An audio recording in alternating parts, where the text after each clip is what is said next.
Адам бізді ренжіткен кезде оның өзі қатты бақытсыз болуы мүмкін. Бақытты адамдар кезекте дөрекі болмайды, көлікте ұрыс жасамайды, әріптестері туралы өсек айтпайды. Бұл оларға қажет емес. Депрессия әлсіздіктің белгісі емес. Бұл сіздің ұзақ уақыт бойы күшті болуға тырысқаныңыздың белгісі.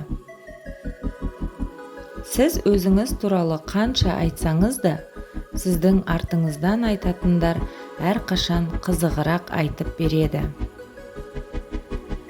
Жақсылыққа апарар жолдағы тікенектер мықты адамдарды тәрбиелейді.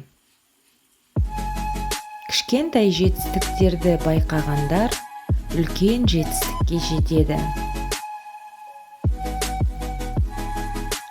Адам кірпіш сияқты, күйген сайын қатаяды.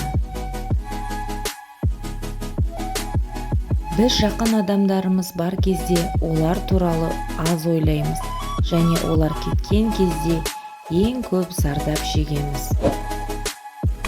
Каналға тіркеліп, лайк басуды ұмытпаңыздар.